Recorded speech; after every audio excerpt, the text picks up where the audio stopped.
Start करते हैं। Hello everyone. सो हम एक नई सीरीज़ यहाँ पे स्टार्ट कर रहे होंगे डाटा स्ट्रक्चर की। और इस सीरीज़ में बेसिकली हम सारी प्रैक्टिकल चीज़ें देख रहे होंगे, मतलब प्रॉब्लम सॉल्व कर रहे होंगे। ज़्यादा थ्योरी पे हम ध्यान नहीं दे रहे होंगे इस सीरीज़ में। और इस सीरीज़ में हम स्टार्ट करेंगे एरे से, और link list, stack, Q, graph, tree सब कवर कर रहे होंगे, ताकि कोई भी बंदा अगर इंटरव्यू के लिए प्रिपरेशन कर रहा है तो वो कोई भी इंटरव्यू क्रैक कर पाए। हम जो प्रॉब्लम सॉल्व करेंगे वो इस तरीके की पैटर्न वाली प्रॉब्लम सॉल्व करेंगे कि हम अगर एक प्रॉब्लम सॉल्व करते हैं तो उसके मिलती जुलती आप 10 या 15 प्रॉब्लम ऑटोमेटिकली सॉल्व कर रहे होंगे। तो हम वीडियो को ज़्यादा लंबी नहीं रखेंगे, छोटी छोटी वीडियोस में ज़्यादा प्रॉब्लम करने का ट्राई करेंगे। तो स्टार्ट करते हैं आज एरे से। तो एरे होता क्या है, सबसे पहले वो एक बार देख लेते हैं जल्दी से क्विक, और उसके बाद फिर प्रॉब्लम पे आते हैं। तो एरे जो होता है कंटिन्यूस मेमोरी एलोकेशंस का स्टोरेज होता है एक तरीके से। तो उसमें क्या होता है कि अगर आप कोई भी आइटम स्टोर कर रहे हैं एरे के अंदर, तो वो सीक्वेंशियल मैनर में स्टोर होगा। दूसरी चीज, एरे में आप सेम तरीके के डाटा टाइप स्टोर कर सकते हैं कि अगर आप इंट रख रहे हैं तो सारे इंट होंगे, और आप स्ट्रिंग रख रहे हैं तो सारे स्ट्रिंग होंगे। ऐसा नहीं कर सकते कि कुछ इंटीजर रख लिए, कुछ फ्लोट रख लिए, कुछ स्ट्रिंग रख लिए। तो यही यहाँ पे लिखा हुआ है कि एरे जो होता है सीक्वेंशियली स्टोरेज करता है, प्लस एरे के अंदर सेम तरीके के टाइप्स स्टोर होते हैं। ठीक है, तो मान लीजिए कि एन एरे है, तो उसका जो इंडेक्स स्टार्ट होगा वो 0 से स्टार्ट होगा और लेंथ -1 तक जाएगा। तो इसकी लेंथ अगर मान लो 6 है तो ये 5 तक गया है। अगर हमें कोई भी चीज़ यूज़ करनी है तो n=0 डायरेक्ट हम उसके इंडेक्स से उसको यूज़ कर सकते हैं, अगर हम किसी भी पोजीशन को यूज़ करना है। अब आते हैं प्रॉब्लम पे। हमने देख लिया कि एरे होती क्या है। अगर साइज n है तो उसका इंडेक्स 0 से स्टार्ट होता है। किसी भी पोजीशन को एक्सेस करने के लिए हम एरे का नाम और स्क्वायर ब्रैकेट में उसकी पोजीशन इंडेक्स से हम डायरेक्ट उसका यूज़ कर सकते हैं। पहली प्रॉब्लम पे आते हैं जो मोस्ट इंपॉर्टेंट होती है। कोई भी इंटरव्यू अगर आता है तो एरे से स्टार्ट करता है, तो इस प्रॉब्लम के साथ स्टार्ट करता है कि लार्जेस्ट सम कंटिन्यूस सब एरे।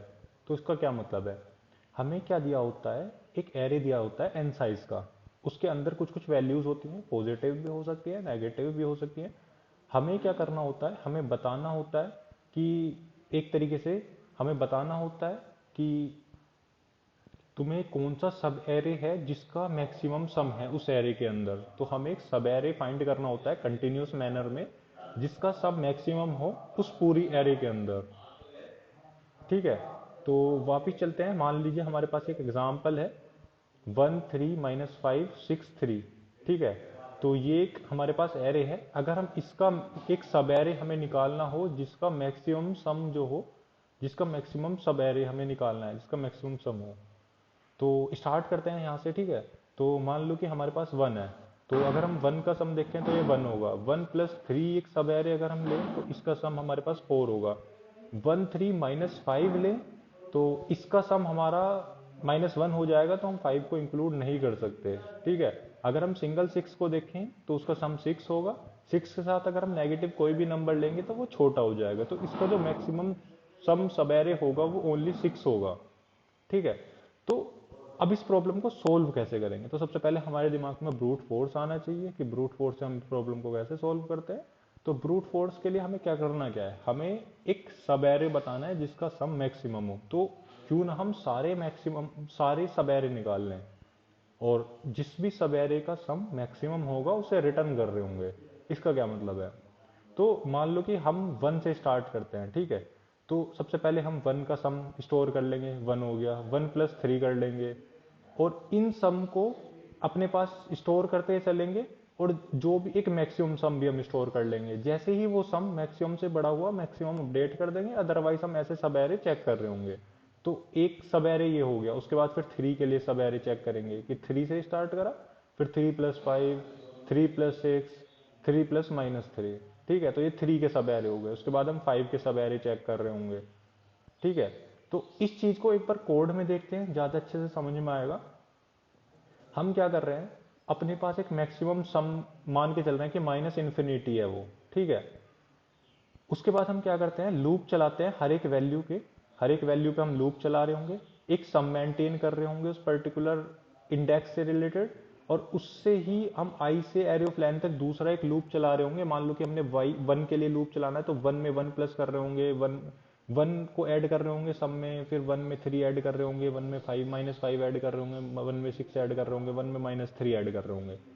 ठीक है, तो जैसे ही हमारे पास ये सम आ जाएगा, हम चेक करेंगे कि क्या वो सम मैक्सिमम सम से बड़ा है। अगर है तो हम मैक्सिमम सम को अपडेट कर रहे होंगे और एंड में हम मैक्सिमम सम रिटर्न कर रहे होंगे। ये ब्रूट फोर्स भी एक सॉल्यूशन है उस पर्टिकुलर प्रॉब्लम का, लेकिन इसमें एक दिक्कत है। दिक्कत यह है कि इसकी जो टाइम कॉम्प्लेक्सिटी होगी वो n स्क्वायर होगी। ठीक है, n स्क्वायर ज्यादा अच्छी कॉम्प्लेक्सिटी नहीं है। इस प्रॉब्लम को हम n के अंदर भी सोल्व कर सकते हैं। तो पहली अप्रोच ये थी कि इसमें ब्रूट फोर्स में करते क्या है कि सारे सब एरे निकाल लिए, उन सब एरे का हम सम निकालते गए। जैसे ही सम मैक्सिमम सम से अपडेट होता है तो हम मैक्सिमम सम को अपडेट कर रहे होंगे और एंड में हम मैक्सिमम सम रिटर्न कर रहे होंगे। ये एक सॉल्यूशन है, ब्रूट फोर्स सॉल्यूशन। ठीक है, अब इसको थोड़ा ऑप्टिमाइज करने का ट्राई करते हैं। ऑप्टिमाइज करने के लिए हमारे पास एक एल्गोरिथम होती है, कार्डाने एल्गोरिथम। ठीक है, कार्डाने एल्गोरिथम, ये एल्गोरिथम करती क्या है, जो n स्क्वायर वाला सॉल्यूशन था उसे n में चेंज कर देती है। ठीक है, अब वो n में चेंज कैसे करती है वो एक बार देखते हैं। तो यहाँ पे हम दो वेरिएबल मेंटेन करके चल रहे हैं। एल्गोरिथम डिस्कस कर लेते हैं, उसके बाद फिर कोड पे आते हैं। तो मान लो कि हमने एक वेरिएबल स्टोर कर लिया, मैक्सिमम एंडिंग हेयर। तो मैक्सिमम एंडिंग हेयर हमने इनिशियली 0 ले लिया और मैक्सिमम सो फार हमने नेगेटिव माइनस इन्फिनिटी ले लिया। ये माइनस इन्फिनिटी क्यों लिया, ये 0 क्यों लिया, ये अभी बताता हूँ। ठीक है, होता क्या है कि मैक्सिमम सो फार हमारा एंड रिजल्ट होगा। हम इसे 0 इसलिए नहीं ले सकते क्योंकि हमारे नेगेटिव नंबर्स भी हैं। ठीक है, और मैक्सिमम एंडिंग एयर को हम कभी नेगेटिव जाने ही नहीं देंगे। इस एल्गोरिथम का यही रूल है। ठीक है, अब ये वर्क कैसे करती है वो अभी बात करते हैं। हमें एक लूप में ही काम करना था, तो हमने एक लूप चलाया 0 से लेके 0 इंडेक्स से लेके एरे ऑफ लेंथ तक।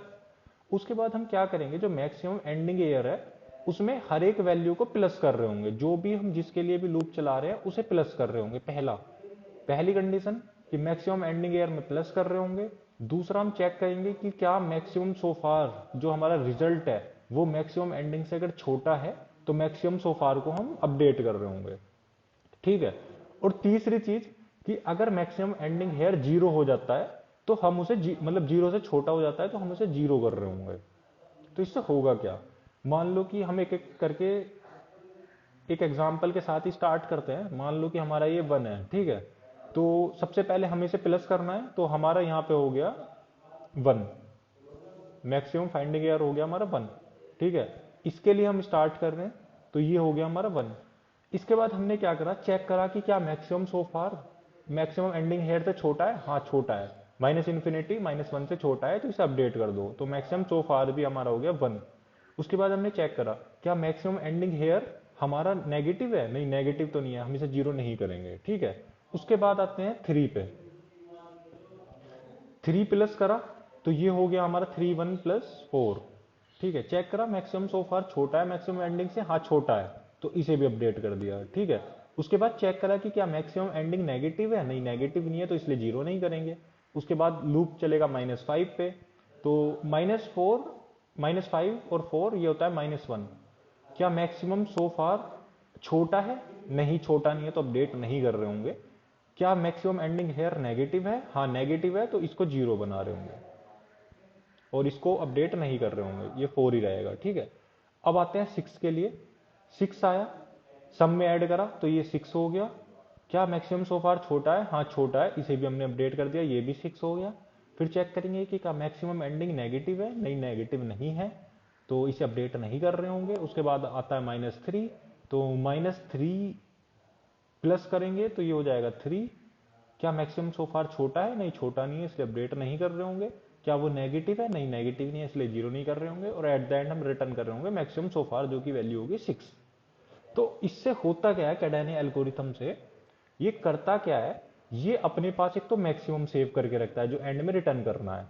और हम क्या करते हैं कि स्टार्टिंग से सारी वैल्यूज को लेके चलता है, ये ऐड करता चलता है। और जहां भी वैल्यू नेगेटिव हो जाती है उसे वो 0 से इनिशियलाइज कर देता है, फिर ताकि हमें जो अगला सम हमें मिले वो नेगेटिव उसमें इंक्लूड ना हो। तो होता क्या है कि जब भी तुम्हें मैक्सिमम सम निकालना होता है तो तुम क्या करते हो, इसको ऐड करना है या नहीं करना है, इसके साथ इसे ऐड करना है या नहीं करना है, -5 को ऐड करना है या नहीं करना है। इस तरीके से ये चीजें चलती हैं। तो उस केस में होता क्या है, जैसे ही कोई भी नेगेटिव नंबर आया तो उसे वो जीरो बना देगा और जो अगला सम होगा वो नेक्स्ट पोजीशन से स्टार्ट हो रहा होगा। तो इस तरीके से कार्डाने एल्गोरिथम काम करती है।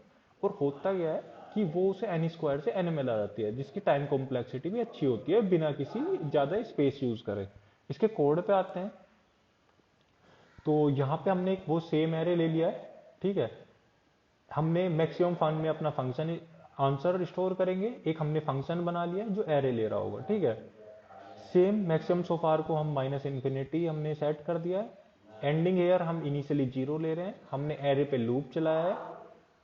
सबसे पहले मैक्सिमम एंडिंग एयर में हमने प्लस करा है, चेक करा है कि मैक्सिमम सो फार अगर छोटा है तो उसे अपडेट कर रहे होंगे, अगर वो नेगेटिव है मैक्सिमम एंडिंग एयर तो उसे जीरो कर रहे होंगे, सेम जो हमने एल्गोरिथम में अभी देखा। एक बार रन कर लेते हैं तो देखो यहाँ पे जो आंसर आएगा वो मैक्सिमम सम इक्वल टू 6 आएगा। वहीं अगर हम थोड़ा यहाँ पे बड़ा नंबर इंक्लूड कर देते, ठीक है, सेव करते और उसके बाद दोबारा रिटर्न करते तो इसका आंसर 13 आता। तो इस केस में जो हमारी सब एरे होगी वो ये होगी, उसमें -3 भी इंक्लूड कर रहे हैं क्योंकि 10 + 6 16 और -3 13 सबसे बड़ा सब एरे होगा। तो ये एल्गोरिथम इस तरीके से काम करती है। इसका कोड मैंने पाइथन में करा है। हमारा जो मेन फोकस है इस प्लेलिस्ट का वो कोई लैंग्वेज नहीं है, मेन है हाँ कि हम प्रॉब्लम को कैसे रिजोल्व कर रहे होंगे, कैसे उसकी टेक्निक देख रहे होंगे, ठीक है। आप इसका कोड किसी भी लैंग्वेज में कर सकते हैं, उसमें कोई दिक्कत नहीं, क्योंकि ये छोटा सा एक प्रोग्राम है इसका, तो आप किसी भी चीज़ में चेंज कर सकते हैं। Thank you.